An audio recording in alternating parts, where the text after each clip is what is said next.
Hello friends, स्वागत है आपका अपना यूट्यूब चैनल समाधान स्टडी आईक्यू में। मैं अजय कुमार रॉय आप लोगों के सामने एक लाया हूँ महत्वपूर्ण टॉपिक, भारतीय संविधान की अनुसूची से संबंधित सारे महत्वपूर्ण प्रश्न। आज इसे इस तरह से पढ़ लेंगे कि इससे किसी भी तरह का प्रश्न एग्जाम में ना छूट पाए। चलिए दोस्तों, वीडियो की शुरुआत करने से पहले एक छोटा सा शब्द कहना चाहूँगा, इसे ध्यान से सुनेंगे सभी कोई। वो कहते हैं ना, तैयारी इतनी खामोशी से करो कि किसी को आहट तक ना लगे। तैयारी इतनी खामोशी से करो कि किसी को आहट तक ना लगे। कामयाबी तो इतनी बड़ी होगी कि जग खुद जान जाएगा।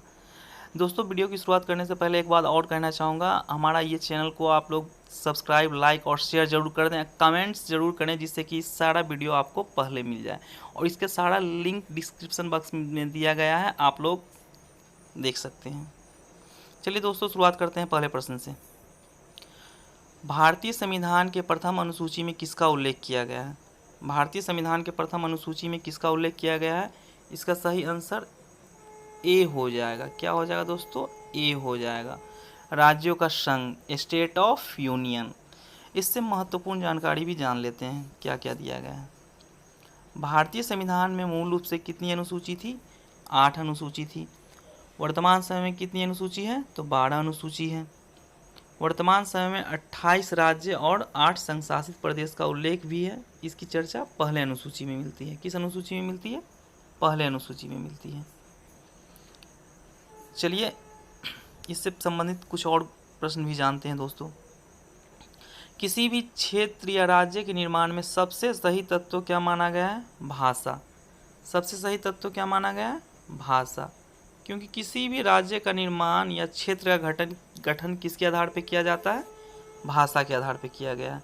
भाषा के आधार पर गठित होने वाला सबसे पहला भारत का राज्य कौन सा है? आंध्र प्रदेश। इसकी गठन कब हुई थी? 1 अक्टूबर 1953। इसकी गठन कब हुई थी? 1 अक्टूबर 1953। चलिए चलते हैं अगले प्रश्न की ओर दोस्तों। भारतीय संविधान के दूसरी अनुसूची में किसका व्याख्या किया गया है? तो विभिन्न पदाधिकारी के पेंशन, वेतन, भत्ते का उल्लेख है। किसका उल्लेख है दोस्तों? विभिन्न पदाधिकारी के पेंशन, वेतन, भत्ते का उल्लेख है। इसका आंसर सी हो जाएगा। क्या हो जाएगा दोस्तों? सी हो जाएगा। चलिए, इससे भी कुछ महत्वपूर्ण जानकारी जान लेते हैं। भारतीय संविधान की तीसरी अनुसूची में सभी पदाधिकारी की नियुक्ति की बात की गई है, जैसे राष्ट्रपति, राज्यपाल, लोकसभा के अध्यक्ष, सभापति, उपसभापति इत्यादि, मंत्रिपरिषदगण, सब में इसी की चर्चा की गई है।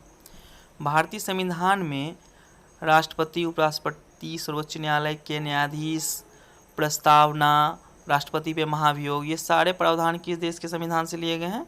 अमेरिका के संविधान से लिए गए हैं। किस देश के संविधान से लिए गए हैं? अमेरिका के संविधान से लिए गए।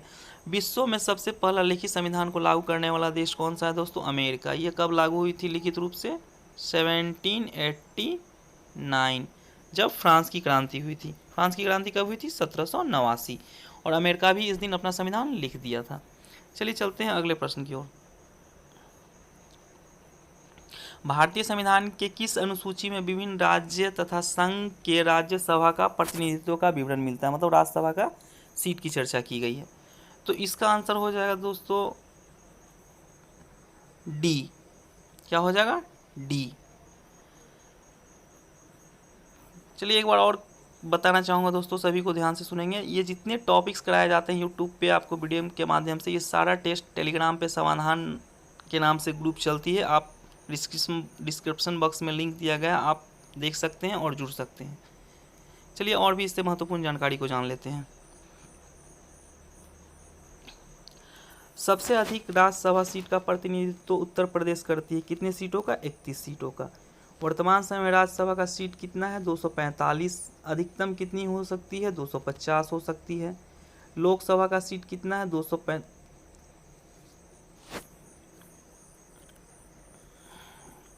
लोकसभा का सीट कितना है? 545। अधिकतम कितना हो सकता है? 552। चुनाव कितने पे होते हैं? 543। 2 सीटों पे राष्ट्रपति एंग्लो इंडियन को मनोनीत करते हैं। उसी तरह राज्यसभा के 233 सीटों पे चुनाव कराया जाता है और 12 सीट को राष्ट्रपति द्वारा राज्यसभा में मनोनीत किया जाता है। कितने सदस्यों को? 12 सदस्यों को। ऐसे व्यक्ति जो कला, विज्ञान, साहित्य के क्षेत्र में निपुण हो, ऐसे व्यक्ति को राष्ट्रपति के द्वारा मनोनीत किया जाता है। चलिए चलते हैं अगले प्रश्न की ओर। भारतीय संविधान के किस अनुसूची में अनुसूचित क्षेत्र और अनुसूचित जनजाति प्रशासन का नियंत्रण की बात की गई है? तो इसका आंसर ए हो जाएगा। क्या हो जाएगा? ए। किस अनुसूची में की गई है दोस्तों? 5वीं अनुसूची में। चलिए इससे भी संबंधित कुछ महत्वपूर्ण जानकारी को जान लेते हैं।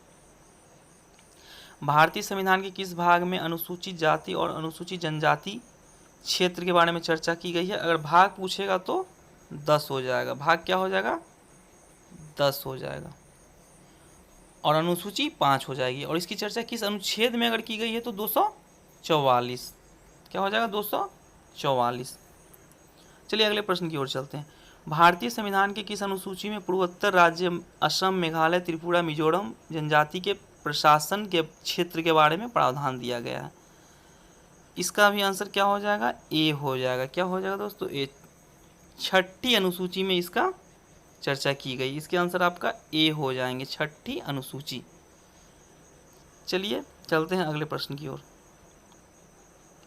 भारतीय संविधान के किस अनुसूची में केंद्र और राज्य के बीच शक्तियों के बंटवारों के बारे में चर्चा की बात की गई है? तो ये आपका 7वीं अनुसूची में की गई। किस अनुसूची में की गई? 7वीं। इसका आंसर आपका बी हो जाएगा। क्या हो जाएगा दोस्तों? बी हो जाएगा। चलिए इससे भी कुछ महत्वपूर्ण जानकारी को जान लेते हैं। केंद्र और राज्य के बीच संबंध तथा शक्तियों का विभाजन, समवर्ती सूची का प्रावधान, प्रस्तावना की भाषा, ये सभी किस देश के संविधान से ली गई है? ऑस्ट्रेलिया के संविधान से ली गई है। चलिए संघ सूची, राष्ट्र सूची, समवर्ती सूची, तीनों सूचियों का उल्लेख भारतीय संविधान की किस अनुसूची में किया गया है? तो ये 7वीं अनुसूची में की गई है। किस अनुसूची में? 7वीं अनुसूची में की गई है। चलिए चलते हैं अगले प्रश्न की ओर। वर्तमान समय में संघ सूची में कितने विषय को सम्मिलित किया गया है? 100 विषय को सम्मिलित किया गया है। इससे संबंधित कुछ महत्वपूर्ण जानकारी जानते हैं जो अक्सर एग्जाम में पूछे जाते हैं। इसे ध्यान से सुनेंगे दोस्तों। वर्तमान समय में संघ सूची में कितने विषय हैं? 100 विषय हैं। और भारतीय संविधान लागू होते समय संघ सूची में कितने विषय थे? 97 विषय थे, 97 विषय थे। संघ सूची के अंतर्गत कौन कौन से विषय आते हैं इसे भी जानते हैं। विदेशी मामले, मुद्रा, बैंकिंग, परमाणु शक्ति, रक्षा, रेल, डाक इत्यादि, ये सब किस सूची के विषय हैं? संघ सूची के विषय हैं। चलिए इससे संबंधित बहुत सारे महत्वपूर्ण जानकारी को जानते हैं दोस्तों। राज्य सूची में लागू होते कितने विषय थे? तो 66 विषय सम्मिलित थे। वर्तमान समय में राज्य सूची में कितने विषय हैं?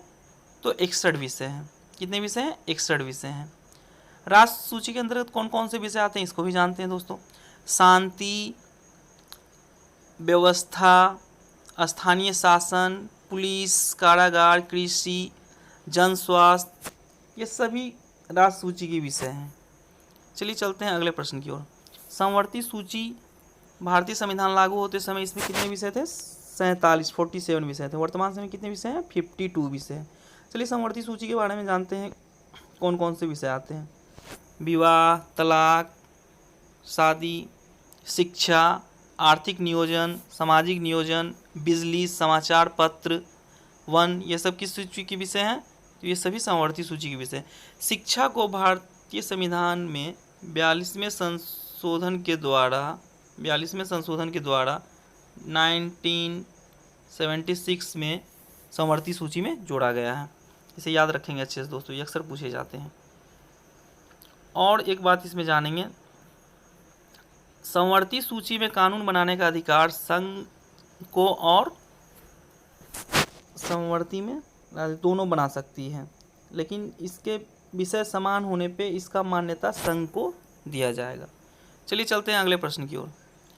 वर्तमान समय में भारतीय संविधान में 8वीं अनुसूची में कितनी भाषाओं का उल्लेख किया गया है?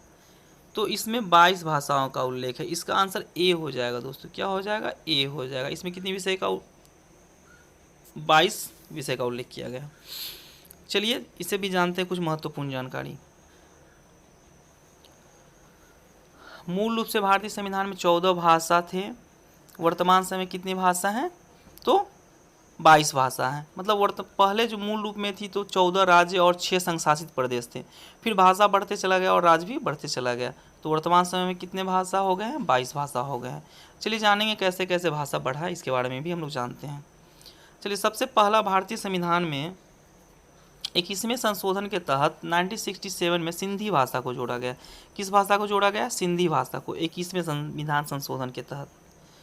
उसके बाद 71वें संविधान संशोधन के तहत 1992 में नमक को जोड़ा गया। किसे जोड़ा गया दोस्तों? नमक को।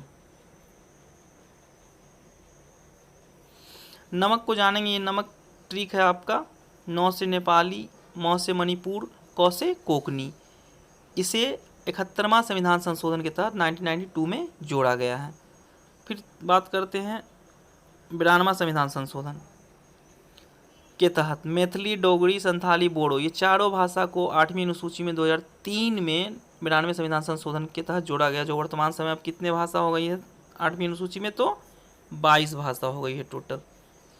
चलिए एक क्वेश्चन इससे और जानते हैं दोस्तों। 22 भाषा का उल्लेख 8वीं अनुसूची में है और 22 भाषा का उल्लेख 8वीं अनुसूची में है, तो 8वीं अनुसूची में किस भाषा का उल्लेख नहीं किया गया है? तो अंग्रेजी का उल्लेख नहीं किया गया है, इंग्लिश का उल्लेख नहीं मिलता है। चलिए चलते हैं अगले प्रश्न की ओर। भारतीय संविधान में 9वीं अनुसूची को प्रथम संविधान संशोधन के तहत जोड़ा गया था। भारतीय संविधान में 9वीं अनुसूची को प्रथम संविधान संशोधन के तहत जोड़ा गया था। इसका आंसर सी हो जाएगा। क्या हो जाएगा? सी हो जाएगा। कब जोड़ा गया था? 1951 में, 1951 में। चलिए इससे भी संबंधित कुछ महत्वपूर्ण जानकारी को जान लेते हैं। 9वीं अनुसूची में राज्य द्वारा संपत्ति का अधिग्रहण की विधि का उल्लेख किया गया है। इस अनुसूची में सम्मिलित विषयों पर न्यायालय में चुनौती नहीं दी जा सकती थी, लेकिन वर्तमान समय में 11 जनवरी 2007 के संविधान पीठ के निर्णय के द्वारा अब इस विषय में चुनौती न्यायालय में दी जा सकती है, क्योंकि यह मौलिक अधिकार का हनन हो रहा था। इससे संबंधित और कुछ जान लेते हैं। उच्च न्यायालय में इस सूची में कितने विषय अधिनियम को सम्मिलित किए गए हैं? 284, 284। चलिए चलते हैं अगले प्रश्न की ओर। भारतीय संविधान की 10वीं अनुसूची में किस संशोधन के द्वारा 1985 में दल बदल कानून का प्रावधान लाया गया? तो ये हो जाएगा आपका सी, 52वां संशोधन के तहत दल बदल कानून को जोड़ा गया है। चलिए चलते हैं अगले प्रश्न की ओर दोस्तों। भारतीय संविधान के 11वें अनुसूची को किस संविधान संशोधन के द्वारा 1993 में जोड़ा गया? किस संशोधन के द्वारा 1993 में जोड़ा गया है? तो इसका आंसर भी सी हो जाएगा, 73वां संविधान संशोधन। कौन सा संशोधन? 73वां संविधान संशोधन, जिसका संबंध पंचायती राज्य से। किससे है? पंचायती राज्य से है। इससे भी कुछ महत्वपूर्ण जानकारी को जानते हैं दोस्तों। भारत में सबसे पहले पंचायती राज व्यवस्था 2 अक्टूबर 1959 राजस्थान के नागौर जिले में लागू हुई थी, और दूसरा पंचायती राज भी 1959 में आंध्र प्रदेश में लागू किया गया था। पंचायती राज्य के विकास के लिए इसमें कितने विषय को सम्मिलित किया गया है? 29 विषय को सम्मिलित किया गया है। पंचायती राज अधिनियम को लागू करने वाला भारत का पहला राज्य कौन सा है? कर्नाटक। 1993 में लागू किया गया था। भारत में पंचायती दिवस प्रत्येक वर्ष किस तारीख को मनाया जाता है? 24 अप्रैल को मनाया जाता है। चलिए चलते हैं दोस्तों अगले प्रश्न की ओर।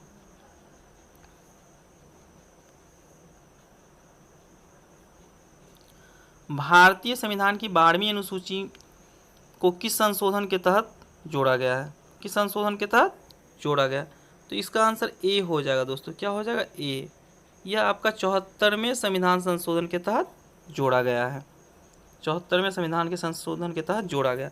भारतीय संविधान में 74वें संविधान संशोधन के तहत जोड़ा गया। चलिए इससे भी कुछ महत्वपूर्ण जानकारी को जान लेते हैं। भारत में सबसे पहले नगर निगम की स्थापना कहाँ की गई थी? मद्रास। कब की गई थी? 1687 ईस्वी में। इसका वर्तमान नाम क्या है? तमिलनाडु। शहरी क्षेत्र में नगरपालिका के विकास करने के लिए कितने विषय प्रदान किए गए हैं? तो 18 विषय प्रदान किए गए हैं। चलिए दोस्तों, आशा करते हैं आप लोगों को वीडियो बहुत पसंद आया होगा। चलिए सभी कोई लाइक, सब्सक्राइब और शेयर जरूर कर देंगे। चलिए इसी के साथ मिलते हैं फिर अगले वीडियो में। तब तक के लिए जय हिंद, जय भारत।